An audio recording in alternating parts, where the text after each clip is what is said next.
نکل کر کھڑے ہو گئے، لیکن عجیب جملے ملتے ہیں، حسین سے صبر نہ ہوا، اپنی جگہ سے آگے بڑھنے لگے۔ سب ہیں جو حبیب کے استقبال کے لیے جا رہے ہیں۔ اب جو ہلچل سنائی دی، زینب نے فضہ سے کہا، اے فضہ، ارے جا کے معلوم کرو کہ یہ کیا کوئی نئی فوج آئی ہے، یہ ہلچل کیسی ہے؟ آ کر فضہ نے خبر دی، اے زہرا کی لاڈلی، ارے بچپن کا ساتھی حبیب آیا ہے، یہ جملہ سننا تھا۔ بس عزاداروں 2-3 منٹ اور آپ کی زحمت تمام کر رہا ہوں۔ اب جو یہ جملہ سنا، زینب کہتی ہے، فضہ ارے جلدی جاؤ، جا کر حبیب کو ہمارا سلام کہہ دینا۔ حبیب اپنے گھوڑے سے اتر چکے تھے۔ اب جو فضہ نے آ کر یہ جملہ کہا، ارے زمین کربلا پر بیٹھ گئے، خاک کو اپنے چہرے پر ڈالنا شروع کیا۔ ارے اب وہ وقت آ گیا، رسول کی بیٹی غلاموں کو سلام کہے۔ میں کہوں گا حبیب، ارے ابھی تو ابتدا ہوئی ہے، ارے ذرا 11 محرم کو آ کر دیکھو، رسول کی بیٹی ہاتھوں میں ہتھکڑیاں ہیں، پشت کے اوپر اس انداز میں بیٹھی ہے کہ کوئی مدد کرنے والا نہیں ہے۔ الا لعنت اللہ علی القوم الظالمین وسيعلم الذين ظلموا أي منقلب ينقلبون۔ الہی بحق الزہرا و ابیہا و بعلہا و بنیہا والسر المستودع فیہا، خداوندہ ہماری اس عبادت کو قبول فرما، خداوندہ امام عصر کے ظہور میں تعجیل فرما، ہم سب کو امام عصر کے مخلص غلاموں میں شمار فرما، خدا را ہم سب کو خدمت دین، خدمت اہل بیت، خدمت قرآن کی توفیق عنایت فرما، خدا را جو بیمار ہیں ان کو شفائے کربلا، اہل بیت اطہار کے صدقے میں شفائے کامل عنایت فرما، خداوندہ جو نوجوان بے روزگار ہیں ان سب کو برسر روزگار فرما، خدا را جو حج و زیارات کے مشتاق ہیں ان کو یہ سعادت نصیب فرما، خدا را ہم کو اور ہماری نسلوں کو امام حسین کا عزادار قرار دینا، خداوندہ ہماری اس عزاداری کو قبول فرما، خداوندہ ان آنسوؤں کو ہماری آخرت کا ذخیرہ قرار دینا، ربنا تقبل منا انک انت السمیع العلیم۔ ماتم حسین۔ لا حول ولا قوة إلا بالله العلي العظيم۔ حسبنا الله ونعم الوكيل، نعم المولى ونعم النصير۔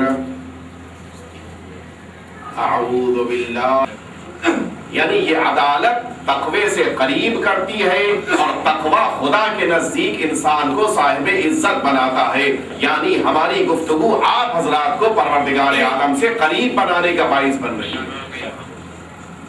آپ کے ذہنوں میں ہماری گزشتہ بحث ہے، ہم نے آپ کی خدمت میں یہ بات پیش کی کہ اگر انسان عدالت شروع کرنا چاہتا ہے تو سب سے پہلے اپنے سے شروع کرے۔ گفتگو روح تک پہنچی تھی کہ انسان کو اپنی روح کو بلند کرنے کے لیے، روح کے اندر عدالت پیدا کرنے کے لیے کچھ مراحل کو طے کرنا تھا۔ ہماری گفتگو آخری مرحلے میں ہے روح کے سلسلے میں۔ کل ہم نے آپ کی خدمت میں عرض کیا تھا کہ اپنی روح کو اگر عدالت سے قریب کرنا ہے تو پھر انسان کو 2 چیزیں اختیار کرنی ہوں گی۔ ان میں سے ایک چیز انسان کا انکسار، انسان کا تواضع، کہ جس کے لیے کل میں نے آپ کی خدمت میں پیش کیا کہ من تواضع للہ رفعہ اللہ، جو خدا کے لیے انکسار کرتا ہے، جو خدا کے لیے جھک جاتا ہے، خدا اس کو اٹھا دیتا ہے۔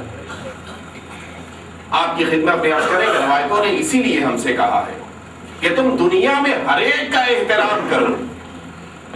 یہ لفظ میں کہہ رہا ہوں، اللہ روایت میں یہ نہیں آیا، روایت میں آیا ہے کہ تم اپنے سے بڑوں کا بھی احترام کرو، اپنے سے چھوٹوں کا بھی احترام کرو۔ بڑوں کا احترام تو ہم آپ سبھی جانتے ہیں، ہمارے وہاں بھی ہوتا ہے، ہم کسی کا احترام کریں نہ کریں، پیرنٹس کا احترام تو ضرور کرتے ہیں، کسی کا احترام کریں نہ کریں، کم از کم اپنے بزرگوں کا احترام تو ضرور کرتے ہیں، لیکن اس ریزن سے نہیں کہ جس ریزن کی بنا پر حدیث ہم سے احترام کرنے کے لیے کہہ رہی ہے۔ حدیث ہم سے کہہ رہی ہے کہ تم اپنے سے بڑوں کا اس لیے احترام کرو، اس لیے نہیں کہ ان کی عمر زیادہ ہے، اس بنا پر نہیں کہ ان کا تجربہ زیادہ ہے، نہیں، روایت کہہ رہی ہے کہ اپنے سے بزرگوں کا احترام اس لیے کرو کہ ان لوگوں کی عمر زیادہ ہے، انہوں نے تم سے زیادہ عبادت کی ہے۔ اور اس کے آگے روایت کہتی ہے کہ اپنے سے چھوٹوں کا بھی احترام کرو۔ کیوں؟ اس لیے کہ بڑوں کا احترام تو بھائی سمجھ میں آ رہا ہے، ہماری عقل اس کو ایکسپٹ کر رہی ہے، لیکن آخر ہم اپنے سے چھوٹوں کا احترام کیوں کریں؟ کہا اس لیے اپنے سے چھوٹوں کا احترام کرو کہ ان کی عمر کم ہے، ان کے گناہ تم سے کم ہیں۔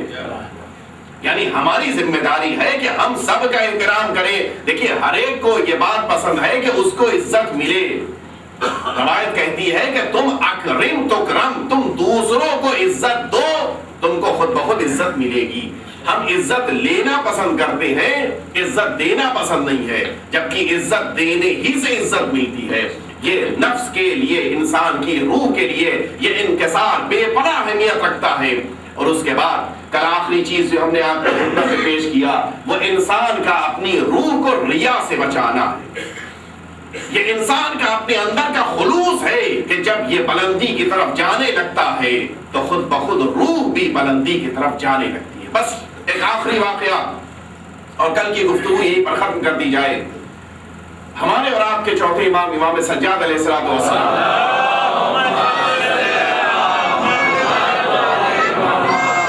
میں یہ واقعہ اس لیے پڑھ رہا ہوں، اگرچہ واقف ہوں کہ آپ لوگ یقیناً خلوص کے معنی سے بھی واقف ہیں اور اس کے سلسلے میں ساری بحثیں بھی آپ کے ذہنوں میں ہیں، لیکن میں اس واقعے کو بالارادہ پورے ایک خاص مقصد کے تحت پیش کر رہا ہوں۔ سنیے، ہمارے چوتھے امام کی سیرت میں ملتا ہے کہ آپ سارے اہل بیت اطہار کی یہ سیرت رہی ہے کہ آپ رات کی تاریکی میں لوگوں کے درمیان کھانا تقسیم کرتے تھے۔ پہلے بھی عرض کر چکا ہوں، آج پھر عرض کر رہا ہوں آپ کی خدمت میں کہ رات کی تاریکی کا مقصد یہ تھا، سبب یہ تھا کہ ایک تو رات میں کوئی بھوکا نہ سوئے، اور دوسرا سبب یہ تھا کہ لوگ سمجھ نہ پائے کہ دینے والا کون ہے۔ ورنہ روز روشن میں دوپہر میں بھری دوپہر کے جب ہر طرف روشنی پھیلی ہوئی ہے، اس موقع کے اوپر بانٹنا بھی آسان ہے اور اس موقع کے اوپر لوگوں کا پہچاننا بھی آسان ہے۔ نہیں، رات میں مشکلات ہونے کے باوجود اس لیے تقسیم کیا جاتا تھا تاکہ کوئی پہچان نہ پائے۔ اسی لیے آپ دیکھیے ہر امام کی سیرت میں ہے کہ شہادت کے بعد پتا چلا کہ کون آ کے کھانا دے آتا تھا۔ جملے سنیے جو روایت میں وارد ہوئے ہیں۔ ہمارے چوتھے امام جب رات کی تاریکی میں اسی مدینے کی گلیوں میں نکلتے تھے اور کسی کے سرانے روٹی رکھی، کسی کے سرانے سال الگ الگ قسم کی چیزیں کہ جو انسان کی ضرورت کی تھیں، ہر ایک کے سرانے رکھتے ہوئے جب آگے بڑھ جاتے تھے تو روایت میں ہے کہ بعض اوقات ایسا بھی ہوا کہ اسی مدینہ منورہ میں بعض فقیر اور بعض مسکین امام کے رشتہ دار بھی تھے۔ اب سنیے، مولا رات کی تاریکی میں اپنے بیت الشرف سے نکلے ہیں، اپنی پشت کے اوپر، اپنے دوش کے اوپر ایک بوری ہے کہ جس کے اندر کھانا موجود ہے، لوگوں کے درمیان تقسیم کرنے جا رہے ہیں۔ اب جب آپ بعض اپنے رشتہ داروں کے سرہانے جا کر بیٹھتے تھے اور ان کو روٹیاں دینے لگتے تھے تو جملہ سنیے گا، روایت میں ملتا ہے کہ یہ مولا کے رشتہ دار کہتے تھے کہ اے بندہ پروردگار، تجھ کو خدا جزائے خیر دے، ایک تم ہو کہ رشتہ دار نہ ہو کر بھی دے رہے ہو، اور ایک ہمارا رشتہ دار علی ابن الحسین ہے کہ جو ہم کو بھول گیا ہے۔ سنا آپ نے؟ ہونا کیا چاہیے تھا؟ پہلے ہی دن جب یہ جملہ آپ کے کانوں میں پہنچتا تو آپ کو کہنا چاہیے تھا بھائی تم جس کے بارے میں کہہ رہے ہو وہ میں ہی ہوں۔ تاریخ کہتی ہے کہ ہر روز کا یہی دستور تھا۔ یہ خود رشتہ دار کہتے تھے کہ علی ابن الحسین ہم کو بھول چکے ہیں، لیکن ایک دن بھی مولا نے نہیں کہا کہ میں ہی علی ہوں۔ اور یہ پتہ تب چلا کہ جب مولا کی شہادت ہوئی مدینے میں، اب یہ رشتہ دار مولا کے گھر آئے، پرسا دیا، واپس گئے، آج انتظار کیا، دوسرے دن انتظار کیا، پتہ یہ چلا کہ جو کل تک روٹی دینے آتا تھا وہ کوئی اور نہیں، علی ابن الحسین تھا۔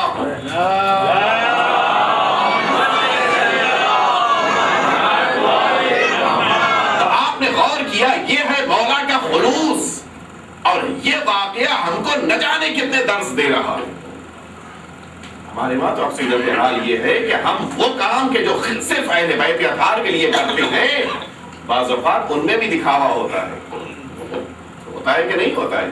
فلاں نے اپنے گھر میں مجلس کی تھی تو اس میں روٹی بانٹی تھی، اب ہم کو شیرمال سے کم نہیں بانٹنا ہے، تو یہ کہاں سے مزاج آیا؟ یہ اس کے معنی یہ ہے کہ ہم حسین کے لیے مجلس نہیں کر رہے ہیں، شیرمال کی شہرت کے لیے مجلس کر رہے ہیں۔ یہ مجلس سرکار سید الشہداء کے لیے نہیں ہے۔ آپ چھوٹے موٹی چیز بھی اگر بانٹ رہے ہیں تو آپ کو ثواب اتنا ہی مل رہا ہے جتنا بڑی چیز بانٹنے پر مل رہا تھا۔ ثواب کا مسئلہ نہیں ہے، ہاں البتہ اگر آپ کے روٹی بانٹ دینے سے کسی کا پیٹ بھر رہا ہے تو یہ آپ کے ثواب کے اضافے کا باعث ہے، لیکن تبرک کی بنا پر نہیں، اس بنا پر کہ اس کی بنا پر کسی کے غریب کا پیٹ بھر رہا ہے، کسی عزادار کا پیٹ بھر رہا ہے۔ تو لہٰذا یاد رکھیے گا ہمارے وہاں کیا مزاج ہے، ہم لوگ تو عبادتوں میں بھی یہ چاہتے ہیں کہ ہمارا نام ہو۔ یہی تو ہوتا ہے فلاں کے وہاں مجلس نہیں جائیں گے، تبرک معمولی قسم کا پڑتا ہے، تو کیا آپ تبرک کے لیے جانے والے تھے؟ فلاں کے وہاں مجلس میں ضرور جائیں گے اس لیے کہ مجلس کے بعد کھانا ہوتا ہے، مجلس میں کیوں گئے تھے؟ توجہ فرما رہے؟ تو اس قسم کا مزاج نہ تو بانٹنے والے کا ہونا چاہیے نہ ہی جانے والے کا ہونا چاہیے، اس لیے کہ مجلسوں کا اصل مقصد تبرک نہیں ہے، مجلسوں کا اصل مقصد وہ علم ہے کہ جو منبر کے ذریعے سے عطا کیا جاتا ہے۔ لہذا توجہ دینی چاہیے۔ بعض اوقات ہمارے ساتھ یہ ہوتا ہے کہ ہم ساری چیزوں کا انتظام کر رہے ہیں، اور یہ بالخصوص شادی میں بہت ہوتا ہے۔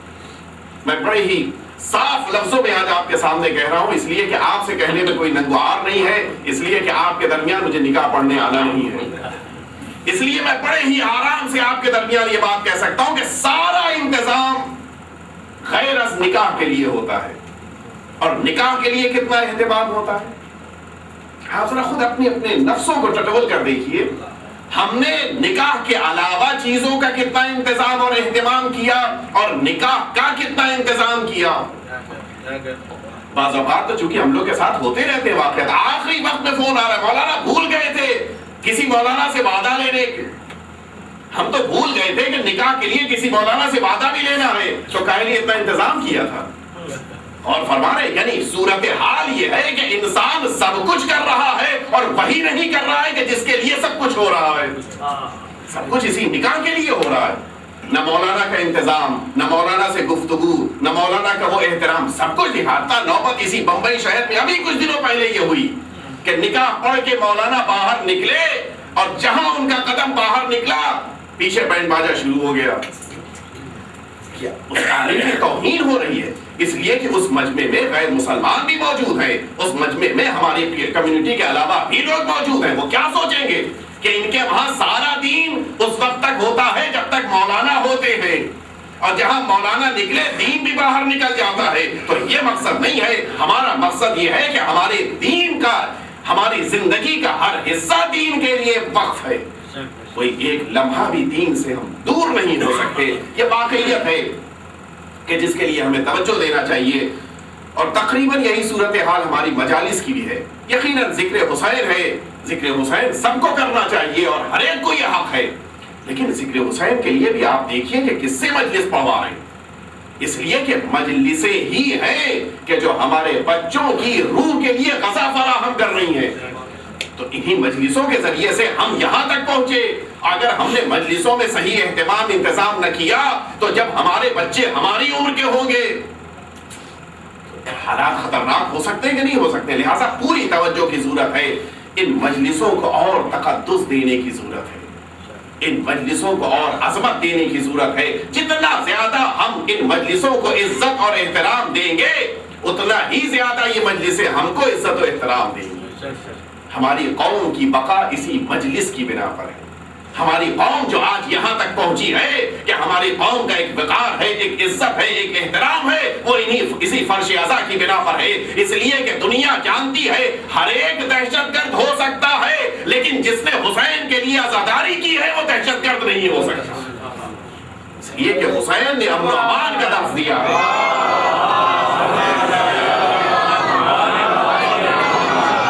حسین نے امن و امان کا درس دیا ہے۔ کوئی حسینی کسی بے گناہ کا خون نہیں بہا سکتا۔ حسین نے اپنا خون بہا دیا لیکن لاکھوں کا خون بچا لیا. انشاءاللہ جب شب عاشور کی مجلس کا موقع آئے گا تو اس وقت عرض کریں گے کہ کس طرح سے سرکار سید الشہداء نے انسانیت پیش کی ہے لوگوں کے سامنے. ہم کو بھی اس سے درس لینا ہے. اگر خدا نے زندگی دی اور توفیق ملی تو ضرور عرض کروں گا. ایک دفعہ درود بھیج دیں آپ حضرات.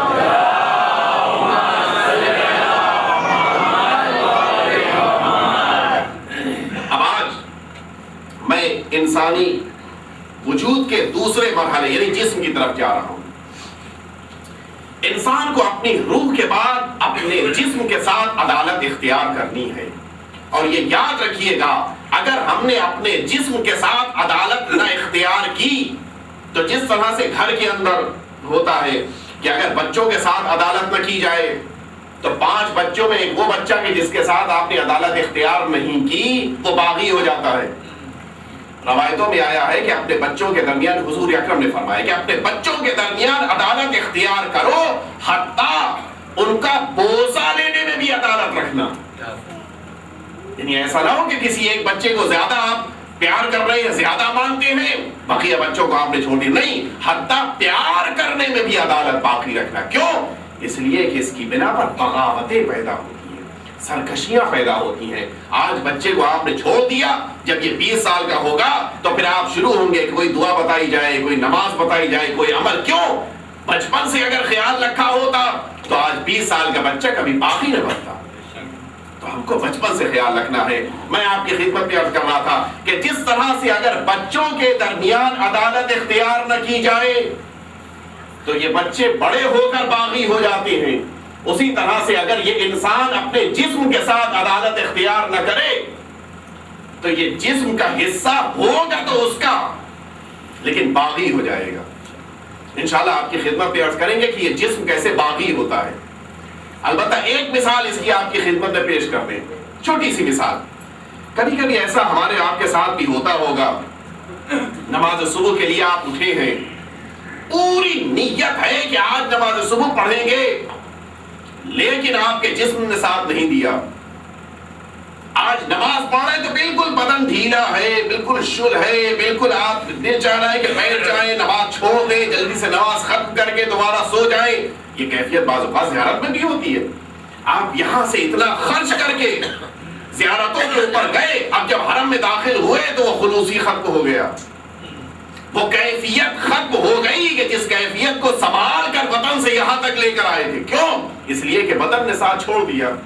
ہاتھ تھک چکے ہیں, پیر تھکے ہوئے ہیں, آنکھیں دکھ رہی ہیں, پورا جسم ہے کہ جو چور چور ہو رہا ہے. زیارت کا مزہ ختم ہو گیا. تو یہ انسان کا بدن ہے کہ جو عین موقع کے اوپر بغاوت کرتا ہے, اس لیے کہ ہم نے ہمیشہ اس کے ساتھ عدالت اختیار نہیں کی. جو ذمہ داریاں تھی ہماری جسم کے سلسلے میں ان ذمہ داریوں کو اختیار نہیں کیا. جس موقع کے اوپر بدن کے ساتھ جو کام کرنا تھا وہ کیا نہیں. نتیجے میں جب بدن کی ہم کو ضرورت ہوئی تو بدن نے ساتھ چھوڑ دیا. انشاءاللہ اس کی مثالیں آپ کی خدمت میں آئے گی. اور یہ واقعیت ہے کہ جس کا کوئی انکار نہیں کر سکتا کہ انسانی بدن بعض اوقات انسان کی نافرمانی کرنے لگتا ہے. سنیے, انسان کی ذمہ داری اپنے جسم کے سلسلے میں عدالتی عنوان سے, یعنی انسان کو اپنے جسم کے ساتھ کون سی عدالت اختیار کرنی چاہیے. سب سے پہلی چیز جو انسانی جسم کے پاس پروردگار عالم نے عطا کی ہے وہ انسان کے پاس موجود اس کی طاقت اور قوت ہے. آنکھ, ناک, کان, یہ ساری چیزیں بعد میں آئیں گی انشاءاللہ. انسان کے پاس جو سب سے زیادہ اہم چیز جسم کی ہے وہ اس کی طاقت ہے. اور یہ طاقت جتنا انسان اس کو سنبھال کے صحیح استعمال کرے گا اتنی ہی یہ طاقت بڑھتی جائے گی.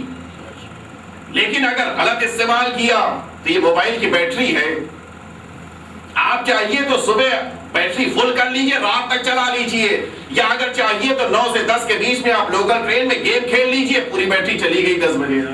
ہوتا ہے کہ نہیں ہوتا ہے؟ اب کہاں تو رات میں 10 بجے بیٹری ختم ہوتی تھی, کہاں صبح ہی 10 بجے ختم ہو گئی. اس لیے کہ وہ 1 گھنٹے کے گیم نے اس پوری بیٹری کو ڈاؤن کر دیا. تو یہ انسانی جسم کے اندر موجود طاقت ہے, اس طاقت کو اگر سنبھال کے استعمال کیا جائے, صحیح طریقے سے استعمال کیا جائے تو 10 سال چل سکتی ہے. اور اگر زیادہ اور غلط طرح سے استعمال کیا تو 10 سال نہیں بلکہ 10 دن کے اندر بھی ختم ہو سکتی ہے. اور یہ ہوتا ہے, ہم آپ مشاہدہ کرتے ہیں بعض اوقات مولا کائنات حضرت علی ابن ابی طالب علیہ السلام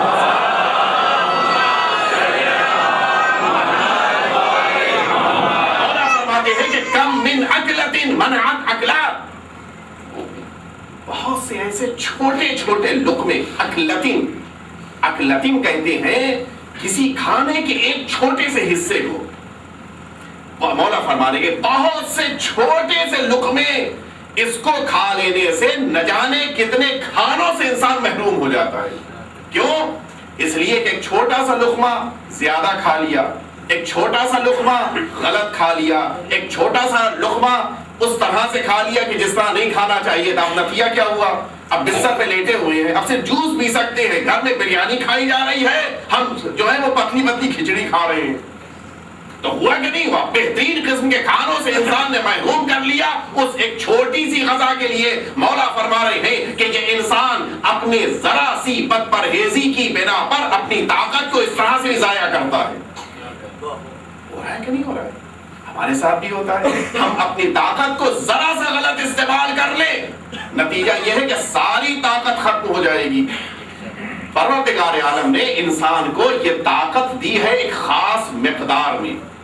ہر ایک کے پاس ایک جیسی طاقت نہیں ہے, اور اسی لیے ہر ایک کا جسم ایک جیسا نہیں ہے.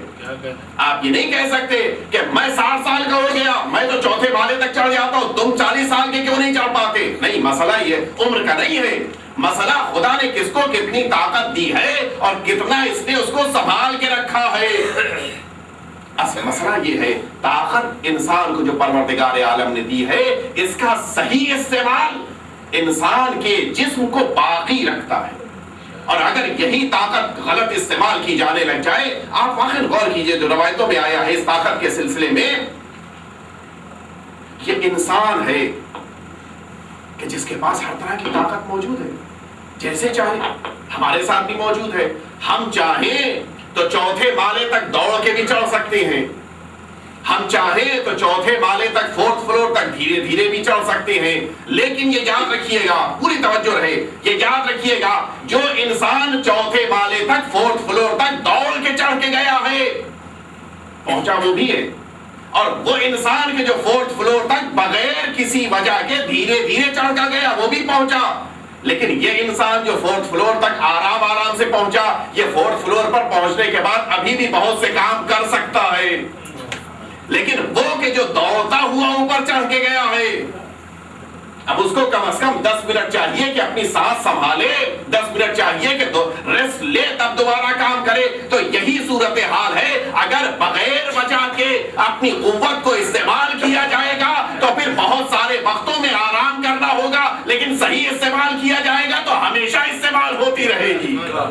ضرورت ہے کہ انسان صحیح طریقے سے استعمال کرے.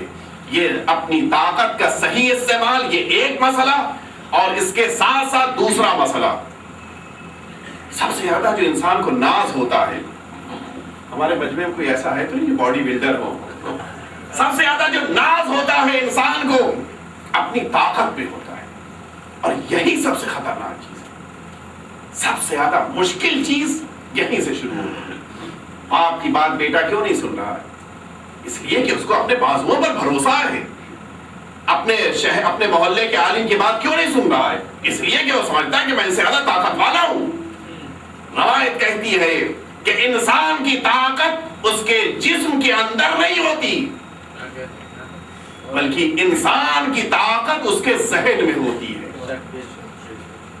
اشجع الناس من غلب ہوا, سب سے بڑا طاقت والا بہادر انسان وہ ہے کہ جو اپنے خواہشات پر قابو پا لے. جبکہ ہمارے وہاں بالکل الٹا ہوتا ہے. میں کئی دفعہ یہ مثال دے چکا ہوں, کوئی انسان آپ کو اگر خدا نخواستہ برا بھلا کہہ کے چلا جائے, ہمارے ساتھ یہی تو ہوتا ہے نا, فلاں صاحب آئے گالی دے کے چلے گئے, اب جیسے ہی آپ گھر میں داخل ہوئے گا کیسے بزدل ہو کہ فلاں نے تم کو گالی دی اور تم خاموش رہ گئے. یعنی اس کے معنی یہ ہے کہ لوگوں کی برائیوں کے سامنے تم بھی برے بن جاؤ تو بہادر ہو. اور اگر لوگوں کی برائیوں کے سامنے تم چپ رہ جاؤ تو تم بزدل ہو. یہی تو ہمارا مزاج ہے. یعنی ہم جہاں پر صحیح طور پر استعمال ہونا چاہیے وہاں استعمال نہیں کرتے طاقت کو, اور جہاں پر نہیں استعمال کرنا چاہیے وہاں پر استعمال کرتے. کیا مجال جو کسی بہادر کو کوئی گالی دے کر آگے بڑھ جائے, ہے کسی نے چنا؟ لیکن یہ یاد رکھیے گا, دنیا کا کوئی بھی بہادر علی سے بڑا بہادر نہیں ہو سکتا. کوئی بھی بہادر کتنی بھی طاقت اس کے اندر پیدا ہو جائے وہ علی سے بڑھ کر بہادر نہیں ہو سکتا. اور ہم نے یہ دیکھا ہے کہ جب دشمن نے جسارت کی اپنے لعاب دہن کو مولا کی طرف پھینکا تو نہ صرف یہ کہ ہاتھ تیزی سے اس کی گردن قلم کرنے کے لیے نہیں چلے بلکہ مولا ہٹ گئے. یعنی بتا رہے تھے کہ دیکھو سب سے بڑا بہادر وہ نہیں ہے جو دشمن کو قتل کر دے, بہادر وہ ہے جو قابض ہونے کے بعد چھوڑ دے. اور اسی لیے روایتوں میں آیا ہے کہ بہادری کا مظاہرہ وہاں پر ہوتا ہے کہ جہاں پر قدرت مل جانے کے بعد انسان پیچھے ہٹ جائے. کیا سی بہادری ہے انسان کی, اور واقعیت بھی یہی ہے. ہم جتنا زیادہ اس اپنی قوت کو صحیح طور پر استعمال کریں گے اتنا ہی زیادہ ہم آگے بڑھتے جائیں گے. ہر ایک کو پروردگار عالم نے قوت دی ہے, ایک توانائی دی ہے, اس کو صحیح موقع پر استعمال کر لے انسان, یہی اس کی سب سے بڑی انسانیت ہے. ہاں اگر خدا نے طاقت دی ہے تو فرش عزا پر آنے کے بعد انسان ماتم کرے, سرکار سید الشہداء کے لیے عزاداری کرے, اس لیے کہ یہ خود عزاداری بہادری کی علامت ہے. آپ سنیے گا ایک اعتراض کے جو یہ کیا جاتا ہے کہ رونا بزدلی کی علامت ہے, اس کا بڑا ہی پیارا جواب دیا ہے اپنے زمانے کے فقیہ مرحوم دربندی نے. رونا بزدلی سمجھا جاتا ہے, انہوں نے اس کا جواب دیا کہ ہر رونا بزدلی نہیں ہے, ہر رونا بزدلی نہیں ہے بلکہ میدان جنگ میں کھڑے ہو کر رونا بزدلی ہے. اور اگر میدان جنگ نہ پہنچ پائے اور یہ روئے کہ اے کاش میں پہنچ جاتا اور اس کے بعد جنگ کرتا تو یہ بزدلی نہیں بہادری کی نشانی ہے. اس لیے کہ یہ انسان میدان جنگ میں نہیں تھا لہذا رو رہا ہے. تو کہتے ہیں کہ میدان میں ہو کر رونا بزدلی ہے اور میدان میں نہ ہو کر رونا یہ بہادری کی علامت ہے. اس کے معنی یہ ہے کہ جو میدان میں ہے نہیں رو رہا ہے بہادر ہے, میدان میں رو رہا ہے تو بزدل ہے, اور اگر میدان میں نہیں ہے اور اس کے بعد رو رہا ہے تو بہادر ہے, اور اگر حسین پر نہیں رو رہا ہے تو بزدل ہے. اس لیے کہ اس کے دل میں یہ جذبہ نہیں ہے کہ یا لیتنی کنت معکم فافوز معکم مولا, کاش کہ ہم آپ کے ساتھ ہوتے تو ہم بھی اپنی جان ہم اسی لیے تو روتے ہیں کہ مولا ہم آپ کی آواز پہ لبیک نہیں کر سکے, مولا ہم آپ تک پہنچ نہیں سکے, تو ہم آج رو رہے ہیں. یہ ہمارا رونا بہادری کی علامت ہے, ورنہ کوئی بزدل کبھی میدان جنگ میں کھڑے ہونے کے لیے تمنا نہیں کرتا. تمنا وہ کرتا ہے کہ جس کے بازوؤں میں طاقت ہوتی ہے. تو اپنی طاقت کا صحیح استعمال یہ انسان کے جسم کے لیے سب سے مناسب چیز ہے. ایک واقعہ یاد ذہن میں آ گیا تو آپ کی خدمت میں عرض کر دیں. سب سے زیادہ مشکل چیز اپنے خواہشات پر قبضہ ہے. آپ سنیے گا, ایک ایران کا بہت ہی مشہور خاندان ہے کہ جو میر داماد کہلاتا ہے. داماد ورڈ تو آپ جانتے ہیں کہ سن ان لا کو داماد کہا جاتا ہے, فارسی میں بھی اردو میں بھی. یہ خود ان کا نام کہ جن کی بنا پر یہ پورا خاندان میر داماد کہلایا, ان کا نام تھا سید باقر. لیکن ان کی شادی صفوی بادشاہ کی بیٹی سے ہوئی تھی. البتہ وہ بھی کچھ خاص حالات تھے کہ جن کی بنا پر شادی ہوئی کہ اب جب یہ داماد ہوئے تو پورا خاندان آج تک ان کا میر داماد کہلاتا ہے. محقق کے داماد ہے, اس کے مختلف عالمات بھی ایران میں موجود ہیں. ان کا واقعہ بھی بڑا دلچسپ ہے. واقعہ ملتا ہے کہ ایک دن بادشاہ نے یہ سنا کہ سید باقر ہیں کہ جو ابھی طالب علمی ہی کے زمانے میں اسٹوڈنٹ لائف میں ہی بے پناہ پرہیزگار, آزمایا کیسے جائے؟ کہا میں اپنی بیٹی کے ذریعے آزماؤں گا. ظاہر ہے کہ ان کو بھروسہ تھا, جانتے تھے کہ یہ طالب علم یہ اسٹوڈنٹ اتنا زیادہ واقعاً معتبر ہے کہ اب اپنی بیٹی کے ذریعے سے ان کو آزمایا جائے. اسی اصفہان میں مدرسے کے اندر ایک چھوٹے سے پورے ہاسٹل لائف میں مختلف کمروں میں سب سارے اسٹوڈنٹس رہتے تھے. ان کا ایک کمرہ تھا. رات میں دروازہ کھٹکھٹایا. کون؟ کہا میں اصفہان آئی تھی اور مجھ کو اب تہران واپس جانا ہے, اس وقت واپس جاؤں گی تو خطرہ ہے. تو کہا جاؤ کسی مسافر خانے میں رک جاؤ. کہا نہیں, مسافر خانے میں نہیں جاؤں گی, وہاں بھی مجھے خطرہ ہے. میں چاہتی ہوں کہ آج اسی مدرسے میں رک جاؤں. چونکہ جیسے ہی آپ اس مدرسے میں داخل ہو, پہلے ہی کمرہ میر داماد کا تھا مرحوم کا, میں چاہتی ہوں کہ اس مدرسے میں قیام کروں. کہا جاؤ کسی بھی کمرے میں رک جاؤ. کہ نہیں, سارے کمرے کی روشنی گل ہو چکی ہے, شمع گل ہو چکی ہے, صرف آپ کے کمرے کی لائٹ جل رہی ہے. میں چاہتی ہوں کہ آج آپ کے کمرے میں رکوں. سید باقر جو بعد میں میر داماد کہلائے, انہوں نے کہا ٹھیک ہے, اگر تم میرے کمرے میں رکنا چاہتی ہو تو آؤ, تم میرے کمرے میں رک جاؤ, میں باہر جا رہا ہوں پڑھائی کرنے. شدید ٹھنڈ کا زمانہ, اندر سے ایک شمع لے کر باہر دروازے کے باہر آ کر بیٹھ گئے, پڑھائی شروع کر دی. آج شاید آپ لوگوں میں سے کسی نے ایران کی ٹھنڈ دیکھی ہو. ایران کی ٹھنڈک کی خاصیت یہ ہوتی ہے کہ جب برف باری ختم ہو جائے, جب برف گر رہی ہے تب ٹھنڈ ہوتی ہے لیکن کم ہوتی ہے. جب برف گر جانے کے بعد ہوا چلتی ہے, یہ بڑی خطرناک ہوتی ہے, بہت شدید قسم کی ہوتی ہے. سید باقر باہر بیٹھے ہوئے اس ہوا کو چھیل رہے ہیں. وہ شدید ٹھنڈ جو کان میں گھس رہی ہے, ناک, بہت ہی خطرناک ہوتی ہے یہ ٹھنڈ. اور اسی بنا پہ آپ جانتے ہیں کہ کان ڈھانپ کے رکھنا ہوتا ہے, ورنہ انسان کے پہنے ہونے کا خطرہ ہوتا ہے. سید باقر اپنے کمرے کے باہری حصے میں, جو باہر ہے بالکل, جا کر بیٹھے مطالعہ کر رہے ہیں. لیکن اب جیسے جیسے رات گزرتی جا رہی ہے, ٹھنڈ بڑھتی جا رہی ہے. ایک نوبت یہ پہنچی کہ ان کے لیے برداشت کرنا ممکن ہی نہیں رہ گیا. دق الباب کیا, دروازہ اس نے اندر سے بند کر لیا تھا, دروازہ کھولا اس نے, یہ جا کے اندر بیٹھ گئے. صبح ہوئی, یہ شاہ کی بیٹی واپس گئی. واپس جانے کے بعد اس نے اپنے باپ سے کہا کہ میں شادی کروں گی تو اسی سید باقر سے. پوچھا کیوں؟ کہا اس لیے کہ میں رات بھر ان کے کمرے میں آرام سے سوئی اور سید باقر بیٹھ کر مطالعہ کرتے تھے. بلایا, تہران آئے. آنے کے بعد پوچھا کہ یہ بتاؤ کہ کیا واقعہ تمہارے کمرے میں یہ میری بیٹی تھی؟ کہا مجھے تو نہیں پتا ہے کون تھی, بس یہ کہ کوئی مسافر تھی, رات میں میرے کمرے کے پاس آئی, مجھ سے طلب کیا مدد, میں نے اس کو کمرے میں موقع دیا کہ جا کے اپنا آرام کرے. کہا یہی تھی میری بیٹی. کیا ہو سکتا ہے, مجھ کو تو نہیں پتا, میں نے نہیں دیکھا تھا. اس لیے کہ یہ علماء کا دستور رہا ہے کہ چہرے کو نہیں دیکھتے. کہا مجھے تو نہیں پتا ہے کون تھی. کہا نہیں یہی بیٹی تھی, میں بتا رہا ہوں.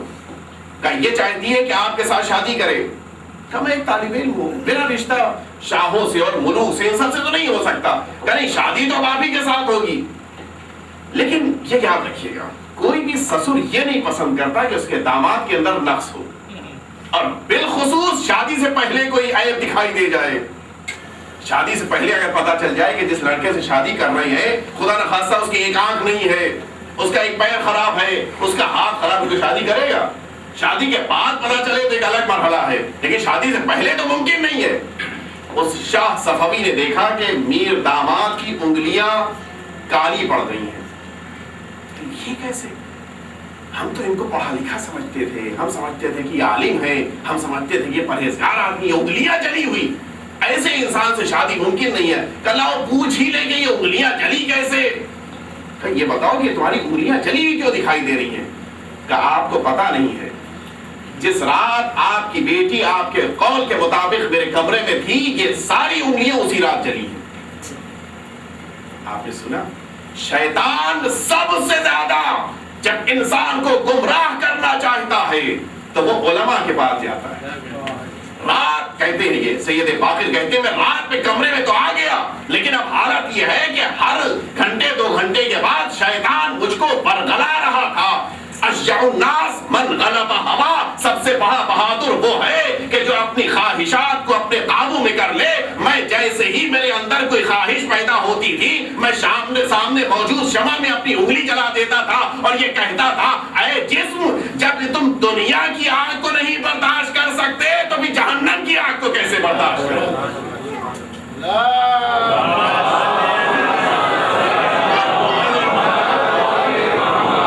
بہتر دودھ بھیجتے ہیں آپ.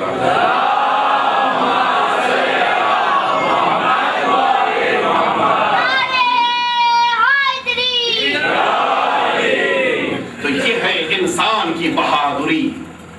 آئے مقام عمل میں آنے کے بعد انسان واقعاً بہادر ہے تو یہ ہے انسان کا اصل کمال. اور اسی بنا پر انسان کو عزت ملتی ہے, اسی بنا پر انسان پروردگار عالم کی بارگاہ میں مقدس اور محترم بنتا ہے. اس کے بعد ظاہر ہے کہ اب ساری باتیں تو نہیں آپ کی خدمت میں عرض کر سکتا, میں دوسرے مرحلے کی طرف چلوں گا.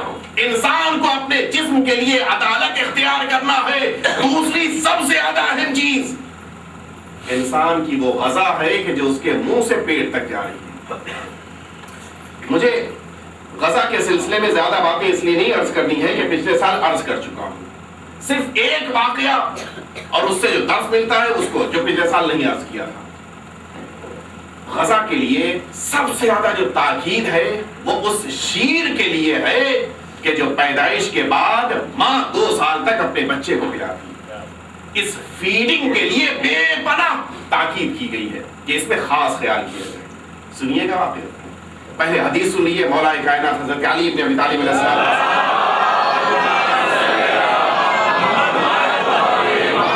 مولا فرماتے ہیں کہ اپنے بچوں کو جو فیڈ کر رہی ہے اس خاتون کا پورا خیال رکھنا, اس لیے کہ یہ صرف دودھ نہیں پلا رہی ہے بلکہ اس بچے کو اپنی تہذیب سکھا رہی ہے, اپنا کلچر عطا کر رہی ہے.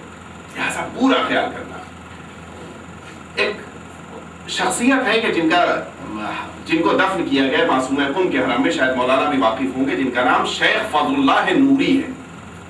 تقریباً آج سے 65 یا 70 سال پہلے ان کو شہید کیا گیا تھا, پھانسی دے دی گئی تھی. چونکہ اس بنا پر کہ وہ فقہ اور اہل بیت اطہار کے علوم کو نشر کرنا چاہتے تھے. اصل میں لبنان کے رہنے والے تھے, ایران میں آ کے بس گئے تھے. اور آپ کو شاید حیرت ہوگی کہ وہ ہندوستان بھی آئے تھے. اسی بمبئی شہر کے انہوں نے واقعات بھی اپنی کتابوں میں لکھے ہیں. ان کو بمبئی شہر ایک مختلف شہر دکھائی دیا تھا, اپنے زمانے میں آئے تھے. شیخ فضل اللہ نوری اپنے زمانے کے بڑے علماء میں شمار ہوتے تھے, لیکن آپ کا بیٹا بالکل 3rd کلاس کا, باپ 1 کلاس کا, بیٹا 3rd کلاس کا. ہوتا ہے بعض اوقات. جناب نوح کے گھر میں جب بیٹا ہو سکتا ہے تو یہ تو ایک عالم دین ہے.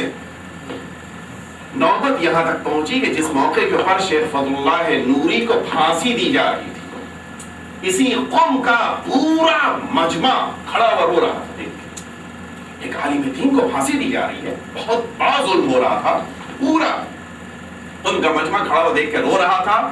لیکن اسی مجمع میں بیچ میں جہاں پر پھانسی دی جا رہی تھی, نیچے لڑکا کھڑا ہوا تالیاں بجا کے خوش ہو رہا تھا. باپ کو پھانسی ہو رہی ہے, پورا معاشرہ رو رہا ہے, بیٹا خوشیاں منا رہا ہے. زندگی میں بھی جب شیخ فضل اللہ سے پوچھا گیا کہ آپ کا بیٹا کیا ہو گیا, کبھی ادھر جاتا ہے, کبھی ادھر جاتا ہے, کبھی غیر شرعی باتیں کرتا ہے, کبھی غیر شرعی کام کرتا ہے, یہ ہوا کیا آپ کے بیٹے کو؟ انہوں نے کہا کہ اس میں تقصیر میری ہے. سنیے عورت کے دودھ کی کیا تاثیر ہے, سنیے. کہتے ہیں کہ میں نے اپنے جب یہ بچہ تھا, چھوٹا سا تھا, دنیا میں آیا تھا, تو اس کی ماں فیڈنگ نہیں کر سکتی تھی. کیا کیا جائے؟ یہ آج کے زمانے میں اس طرح کے سوکھے دودھ مل جائے, اس زمانے میں تو ایسا دستور نہیں تھا. اب ہم نے تلاش کرنا شروع کیا کہ کوئی ایسی خاتون مل جائے کہ جو اس بچے کو فیڈ کر سکے. ایک خاتون ملی, میں نے اس بچے کو اس کے حوالے کر دیا. وہ ایک دن میں 8 یا 9 گھنٹے آتی تھی, میرے گھر میں رہتی تھی, اس بچے کو فیڈ کرتی تھی, واپس جاتی تھی. لیکن تقریباً 1 سال گزرنے کے بعد مجھے پتا چلا کہ اس عورت کے اندر 2 برائیاں ہیں. سنیے, یہ جو بچہ خراب ہوا اس ماں کی, اس عورت کی بنا پر کہ جو اس کو فیڈنگ کرنے آتی تھی, 2 برائیوں کی بنا پر. لہٰذا ہم کو بھی اگر اپنی نسل کو سنبھالنا ہے, صرف دنیا میں بچے کو لے آنا کمال نہیں ہے, بچے کو ایک اچھا انسان بنانا بھی کمال ہے. اگر اپنی نسل کو بچانا ہے, اگر اپنی آئندہ نسل کی حفاظت کرنی ہے, تو پھر ہم کو یہ غور کرنا ہوگا. کہتے ہیں کہ مجھ کو بعد میں پتا چلا کہ یہ عورت کے جو میرے بچے کو فیڈ کرنے کے لیے آتی ہے, سب سے پہلی اس کی برائی تو یہ ہے کہ یہ دشمن علی ہے. اس کے دل میں علی کی محبت نہیں ہے. یہاں تک بھی مسئلہ, الحمدللہ ہمارے وہاں تو کوئی ایسی خاتون نہیں ہے, ہمارے گھر میں تو سب اہل بیت اطہار کے چاہنے والے. یہ مسئلہ ہم لوگوں سے نہیں متعلق ہے. لیکن اس کے بعد جو دوسرا ریزن بتایا, پوری توجہ دیجیے گا. اس کے بعد کہتے ہیں شیخ فضل اللہ نوری کہ مجھ کو پتا چلا کہ یہ وہ عورت ہے جو لاؤبالی ہے. لاؤبالی کس کو کہتے ہیں؟ لاؤبالی اس انسان یا اس عورت کو کہتے ہیں کہ جس انسان کے اندر حرام اور حلال کی تمیز ختم ہو جائے. اس انسان کو کہتے ہیں کہ جس کو پتہ ہی نہ ہو کہ شراب حرام ہے، اور جس کو یہ پتہ ہی نہ ہو کہ مثال کے طور کے اوپر رقص کرنا حرام ہے. جس کے پاس اس قسم کی معلومات نہ ہو اس کو لاؤبالی کہا جاتا ہے. اب بچوں کے خراب ہونے کی ذمہ داری ماں باپ کے اوپر ہے. اگر ماں فیڈنگ کر رہی ہے اور ٹی وی پہ غلط سین دیکھ رہی ہے، فیڈنگ کر رہی ہے، فلمیں دیکھ رہی ہے، فیڈنگ کر رہی ہے، میوزک سن رہی ہے، فیڈنگ کر رہی ہے، غلط کام ہو رہا ہے، تو پھر اگر بچے خراب ہو جائیں تو دوسروں کو نہ کہیے کہ خود گھر کے اندر برائی ہے اس کو کہیے.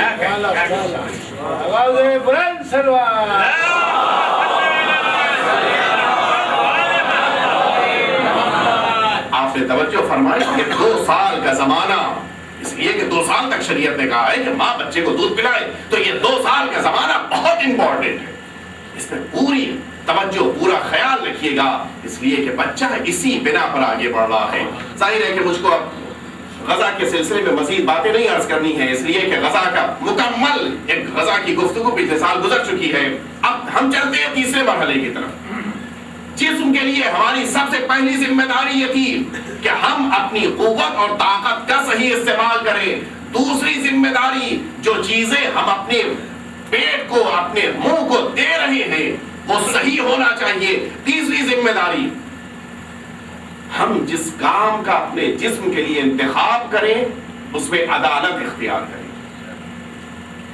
یہ بہت ہی اہم مسئلہ ہے کہ جس کے لیے ایک مستقل 5 مجلسوں کی ضرورت ہے، لیکن ان سب کو ہم کو سمیٹ کر تھوڑی دیر میں آپ کی خدمت میں پیش کروں. بعض اوقات انسان وہ کام اختیار کرتا ہے کہ جو ماں باپ کو پسند ہے. بعض اوقات انسان وہ کام اختیار کرتا ہے جو سوسائٹی میں سب سے زیادہ مشہور ہوتا ہے. بعض اوقات انسان وہ کام پسند کرتا ہے کہ جس میں پیسہ زیادہ ہوتا ہے. یہ ساری چیزیں ہیں کہ نہیں؟ باپ نے کہا میں اپنے بیٹے کو وکیل بناؤں گا. پوچھا کیوں؟ کہا اس لیے کہ میں خود وکیل ہوں، میرے کوٹ چھوٹے ہو گئے ہیں. تو یہ انسان کی تربیت ہے. انسان اس بنا پر اگر اپنی اولاد کی تربیت کر رہا ہے تو پھر اولاد کیسی ہوگی؟ اولاد سے خود معلوم کیجئے. اب تو کنسلٹنگ کے لیے بہترین مواقع ہے. آپ بھیجیے اپنے بچے کو، پتا چلے کہ اس کی توجہ یا اس کا رجحان کس طرف ہے، انہی چیزوں میں اس کو تعلیم دلائیے. یہ کام انسان کے لیے بے پناہ اہمیت رکھتا ہے. اسی لیے شاید آپ کو یاد ہو ایک تقریر ہماری ٹی وی کے اوپر نشر ہوئی تھی، اس میں ہم نے یہ بات کہی تھی کہ 30 35 40 سال کے بعد یہ پتا چلتا ہے کہ جس لائن کا ہم نے انتخاب کیا وہ حرام تھی، تو اب تو پیچھے بیک میں جانے کی گنجائش ختم ہو گئی. لہٰذا کنسلٹنگ جب آپ دوسروں سے کر رہے ہو تو پھر مولوی اور علماء سے بھی کیجئے کہ میں اس طرف جا رہا ہوں، یہ حلال ہے یا نہیں ہے. ہم کو پتا ہونا چاہیے کہ اگر ہم مینجمنٹ کی طرف جا رہے ہیں تو کہیں ایسا تو نہیں کہ ہوٹل مینجمنٹ میں جا رہے ہوں، وہ بھی A کلاس سے 5 اسٹار ہوٹل میں جا رہے ہوں. اس لیے کہ وہاں مشکلات ہیں، وہاں پہ آپ کو بہت سے ایسے کام کرنے ہوں گے کہ جو حرام کام ہوں گے. اب آپ آئی نہ کہیے میں نے 20 سال 25 سال تعلیم حاصل کی، میں مجبور ہوں. نہیں، یہ سب نہیں ہو سکتا. شریعت نے اس مقدار میں آپ کو کام کرنے کی اجازت دی ہے کہ جس مقدار میں آپ شریعت کے دائرے میں رہ کر کام کریں. یہ پہلی ذمہ داری کام کے سلسلے میں ساری گفتگو چل رہی ہے. دوسری ہماری ذمہ داری یہ ہے کہ وہ کام کہ جس کام کا ہم انتخاب کریں وہ کام ہماری زندگیوں پر اثر انداز نہ ہو. ہمارے وہاں 2 طرح کے لوگ بلکہ 3 طرح کے لوگ پائے جاتے ہیں. کچھ ہیں کہ جو اتنا زیادہ کام کرتے ہیں کہ پھر بدن کے ساتھ انصاف نہیں کرتے. کچھ ہیں جو اتنا زیادہ آرام کرتے ہیں کہ پھر کام نہیں کر پاتے. اور کچھ ایسے ہیں کہ جو مناسب مقدار میں کام بھی کرتے ہیں اور مناسب مقدار میں آرام بھی کرتے ہیں. یاد رکھیے گا ہم کو اپنے جسم کے لیے اپنے وقت کو 3 حصوں میں تقسیم کرنا ہے. روایت میں آیا ہے کہ اپنے وقت کو تم تقسیم کرو، ڈیوائیڈ کرو 3 حصوں میں. ایک پارٹ تمہارا کام کے لیے، ایک پارٹ تمہارا عبادت کے لیے، اور ایک پارٹ جو باقی بچے گا وہ تمہارے آرام اور ریفریشمنٹ کے لیے ہونا چاہیے. ہمارے ساتھ کیا ہوتا ہے؟ ہم ساری چیزیں کام کو دے دیتے ہیں.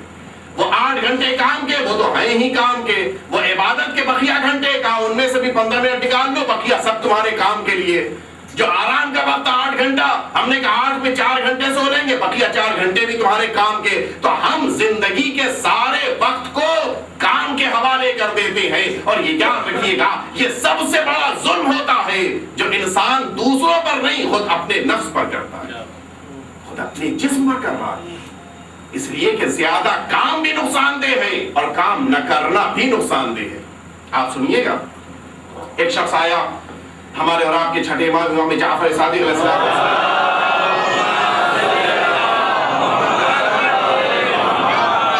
مولا سے کہہ لیا مولا دعا کیجئے. کیوں؟ کہ آج کل ذرا تنگی چل رہی ہے، مشکلات چل رہی ہیں، فقیری چل رہی ہے، پیسہ نہیں ہے، دولت نہیں ہے، مال نہیں ہے. مولا نے نگاہ اٹھا کر دیکھا تو 20 22 24 سال کی عمر ہے، اور اس کے بعد یہ بات کہی جا رہی ہے کہ مال دولت کچھ بھی نہیں ہے، مولا دعا کر دیجئے. مولا نے برجستہ کہا کہ میں دعا نہیں کروں گا. اب یہ تو بڑی عجیب بات ہے. کیا اہل بیت اطہار کسی کو اپنے در سے ٹھکرا سکتے ہیں، واپس کر سکتے ہیں؟ مولا فرزند پیغمبر آپ ہمارے لیے دعا کے لیے راضی نہیں ہیں. کہا ہاں دعا تب کروں گا جب تم کام شروع کرو گے، اس لیے کہ بغیر کام کے برکت نہیں ہوتی، اور جس کام میں برکت نہ ہو اس کے لیے دعا نہیں ہوتی. تو پہلے کام، اس کے بعد دعا. ہم کوشش کرتے ہیں کہ ایک رات میں ملینر ہو جائیں، تو یہ تو نہیں ہو سکتا. دھیرے دھیرے کام، اس کے ساتھ ساتھ انسان کی ترقی ہوگی. ہمیشہ انسان کو صفر سے شروع کر کے، زیرو سے شروع کر کے ملینر بننا چاہیے، ورنہ ایک رات کا ملینر اتنا خطرناک ہو جاتا ہے کہ پھر وہ اپنے اوپر بھی ظلم کرتا ہے، دوسروں کے لیے بھی خطرہ بن جاتا ہے. لہٰذا کبھی بھی ہمیشہ اوپر جانے کے لیے کوشش کیجیے گا کہ دھیرے دھیرے اسٹیپ بائی اسٹیپ اوپر جائیے، اسی میں برکت ہوتی ہے. اس کے ساتھ آپ سنیے، بہت سے ایسے افراد ہیں کہ جو عبادت میں اتنا زیادہ بزی ہو جاتے ہیں کہ کام چھوڑ دیتے ہیں.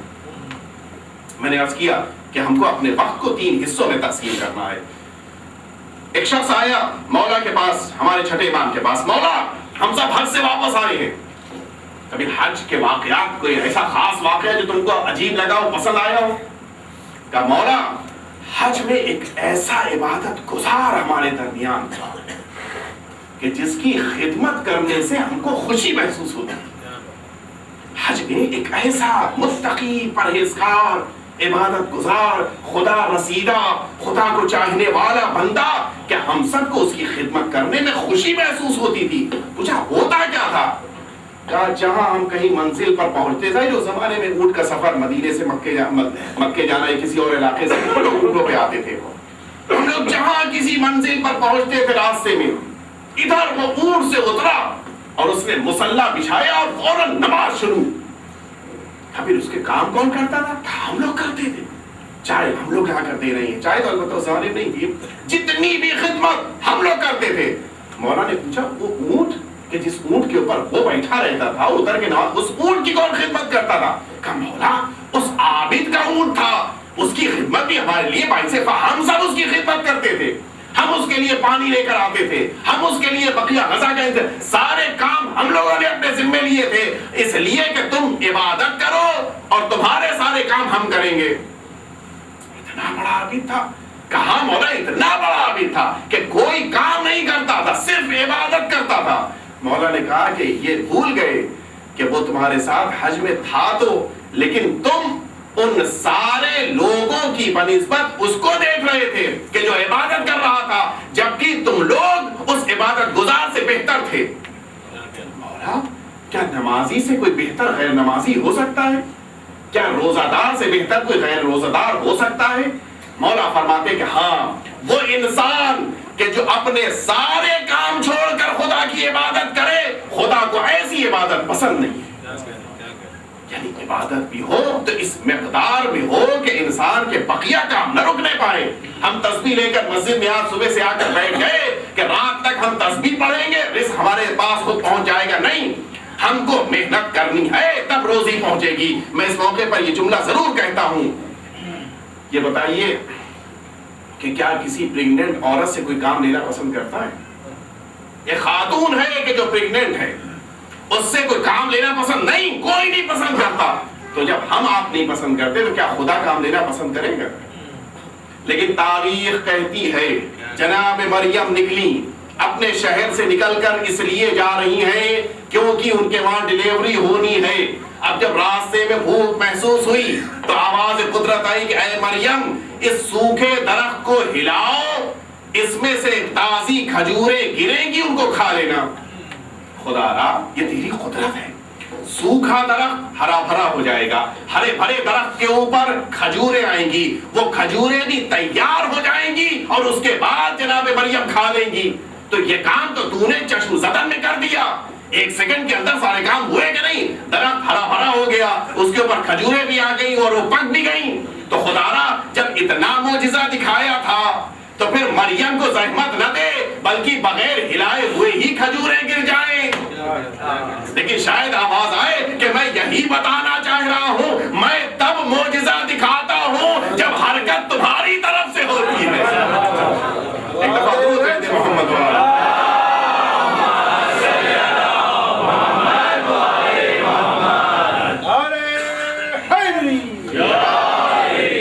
بس میں نے آپ کی زحمت تمام کیا۔ آخری جملہ اور اس کے بعد مصائب کے مرحلے میں آتے ہیں۔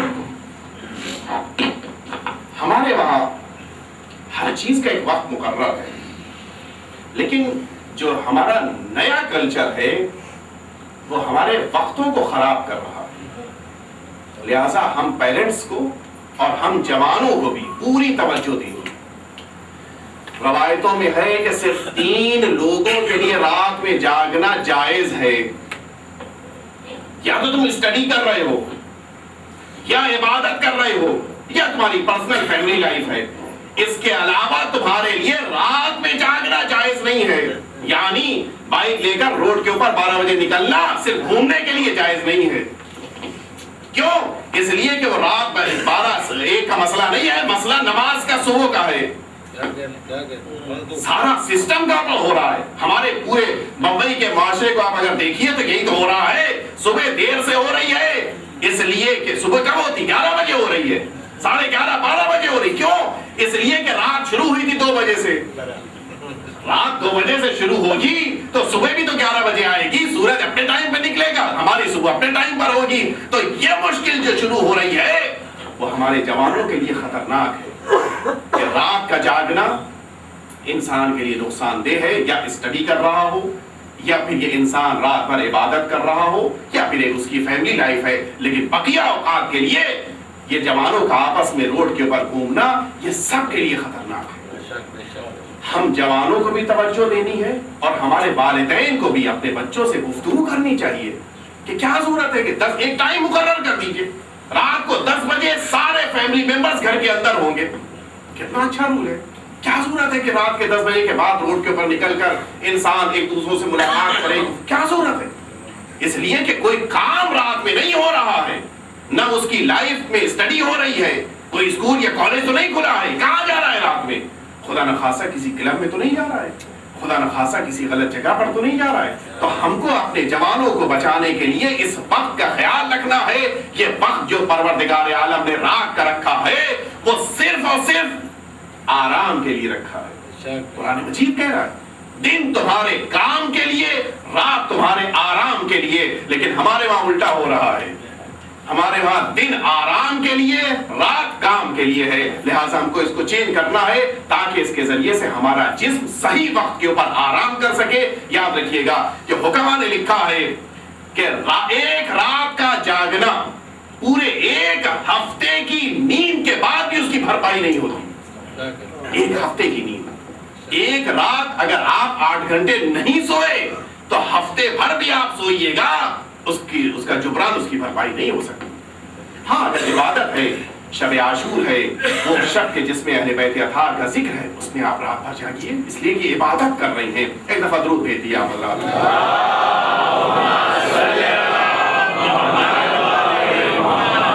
بظاہر اس میں 3 اعلان ہیں، آپ ذرا سماعت فرما لیں۔ پہلا اعلان اتوار کے لیے ہے کہ 4 جنوری بعد نماز مغربین ایک جلوس عزا زپ پیلس سے برآمد ہو کر برسٹا تک جائے گا۔ مومنین سے شرکت کی گزارش ہے۔ دوسرا اعلان بروز جمعرات 11:30 بجے دن میں عاشورہ کے اعمال ہوں گے۔ بعد نماز ظہرین ایک جلوس عزا نکل کر